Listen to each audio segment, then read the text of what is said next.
Herkese tekrardan merhabalar. Kanalıma ve mutfağıma hoş geldiniz. Kolay açma tekniği ile sizlere bugün şahane bir börek tarifi vermek istiyorum. Tarifimize hemen başlayalım.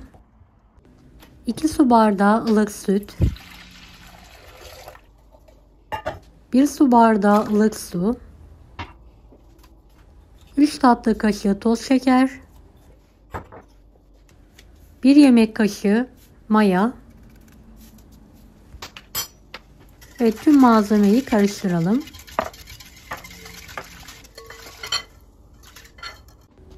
Biraz un ilavesi yapalım üzerine. Yarım çay bardağı sıvıya 2 adet tam yumurta, 2,5 tatlı kaşığı tuz,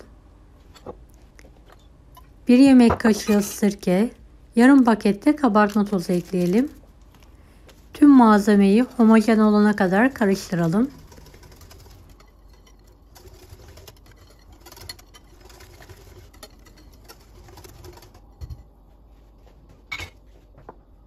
Kalan ununu azar azar ekleyerek yumuşak, ele yapışmayan bir hamur hazırlayalım.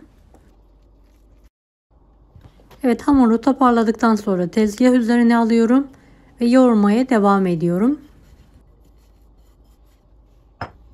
Evet, kullandığım un miktarı 8-8,5 su bardağına yakın un kullandım.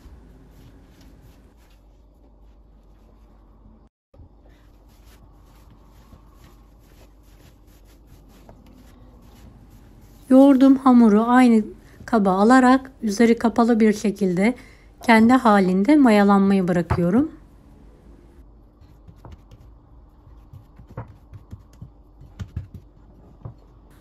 Evet, iç harcı için yıkanmış bahçeden topladığım taze ıspanaklar var. Kök kısımlarını keserek alıyorum.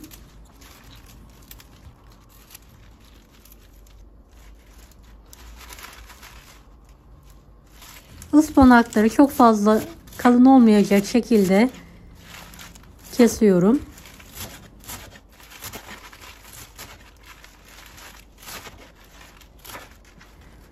Videomu bu kısma kadar izlediyseniz yorum kısmına herhangi bir emoji bırakırsanız bana destek olmak için sevinirim.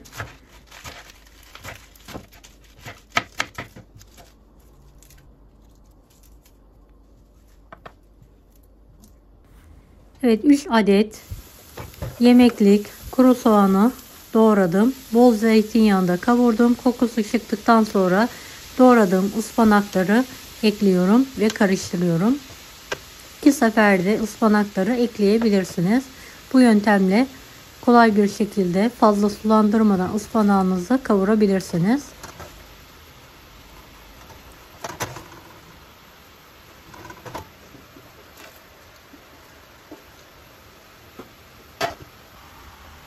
Evet, ıspanakların hepsini ilave ettim ve karıştırıyorum. Yüksek ateşte fazla sulandırmadan kavuralım. Üzerine 1,5 tatlı kaşığı kadar tuz ilavesi yaptım.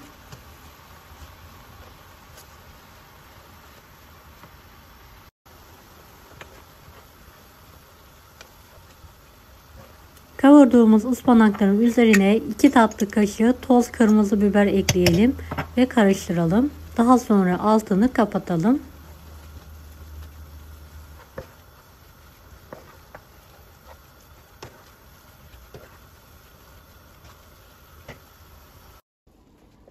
Kavurduğum ıspanağın fazla suyunu alabilmek için bir süzgeç yardımıyla tepsiye alıyorum.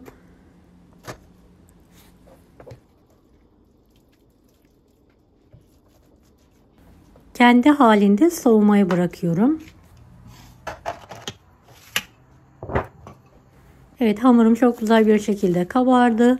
Tezgah üzerine alarak gazını çıkartıyorum.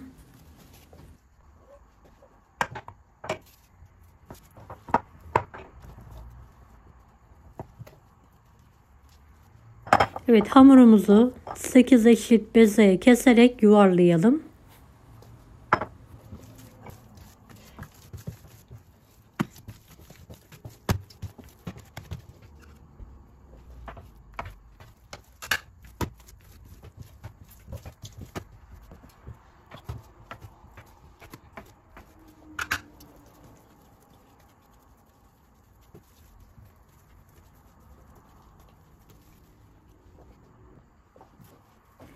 Bezelediğim hamurları yuvarlak bir tepsiye alalım. Tepsiyi hafif bir şekilde yağlayalım.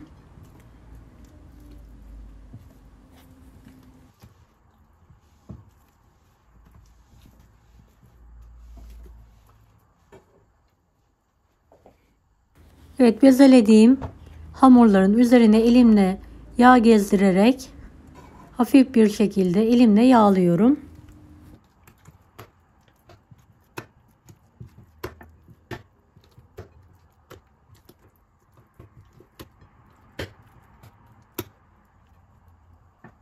Bezeleri kendi halinde 5 dakika dinlenmeye bırakalım.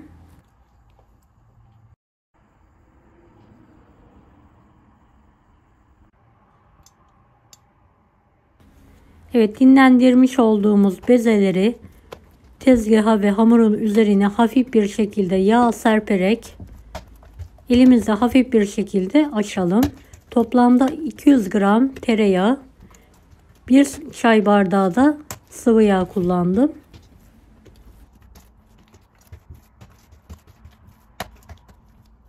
Evet, bezeleri tek tek dinlendirdikten sonra elimizle hafif bir şekilde açalım.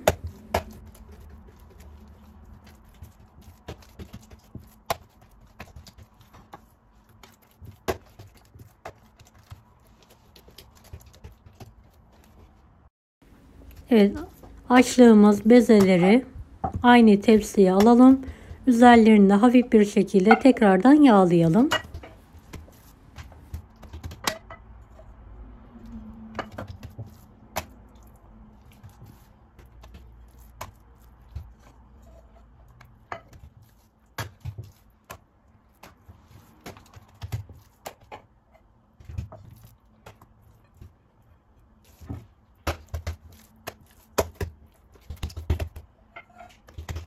Evet, bu şekilde 10 dakika dinlendirelim tekrardan.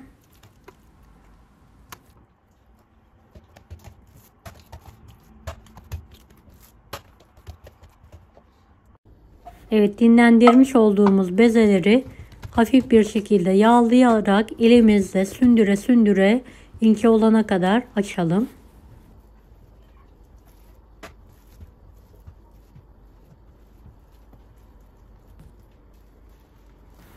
Dinlenen hamur çok kolaylıkla açılıyor gördüğünüz gibi. Evet, bezeyi açtım gördüğünüz gibi. Hafif bir şekilde kenarını katlıyorum. Hazırlamış olduğum iç harçtan kenarına bolca koyuyorum. Rulo saralım. Evet, sündüre sündüre böreğimizi saralım.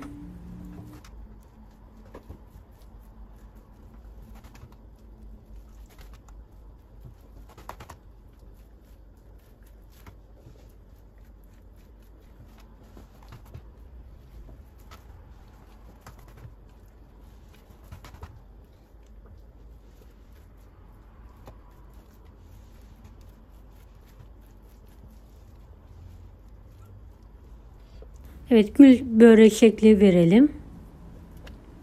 Fırın tepsisine alalım.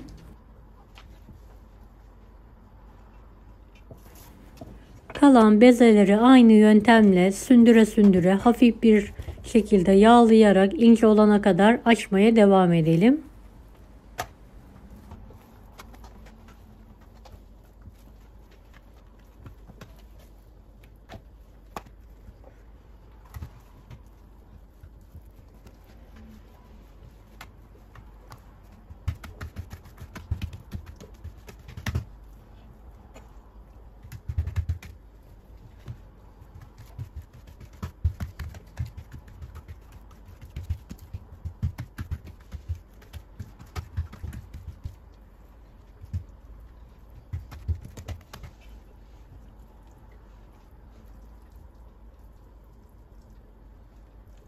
Evet, dilediğiniz malzemeyi kullanabilirsiniz arasında. İsterseniz kıymalı, patatesli, peynirli de yapabilirsiniz. Hatta pırasalı da yapabilirsiniz.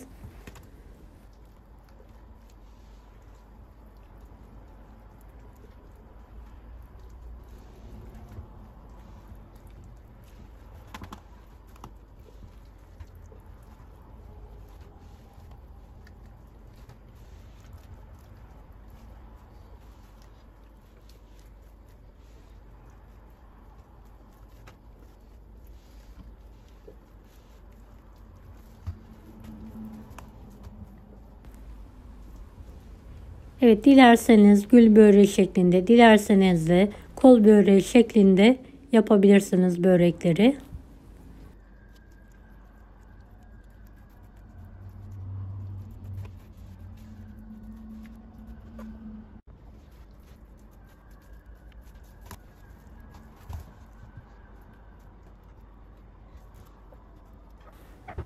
Evet, gördüğünüz gibi 2 tepsi börek geldi.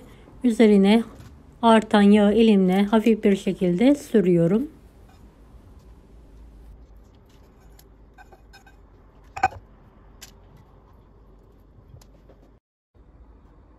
Önceden ısıttığım 170 dereceli fanlı fırında üzerleri kızarana kadar pişirmeye bırakıyorum.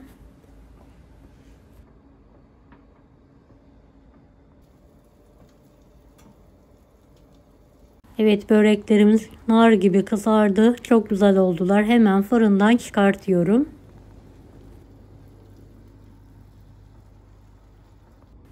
Evet, gördüğünüz gibi muhteşem görünüyor. Lezzetiyle de gerçekten çok güzel bir börek oldu.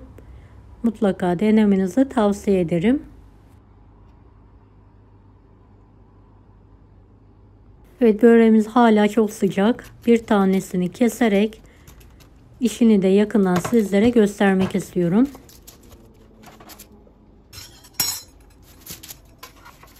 Deneyecek olanlara şimdiden kolaylıklar dilerim. Kanalıma ücretsiz abone olmayı unutmayın. Bir dahaki videolarda görüşmek üzere. Allah'a emanet olun. Hoşça kalın. Daha farklı tarifler için bunları da izlemeyi unutmayınız.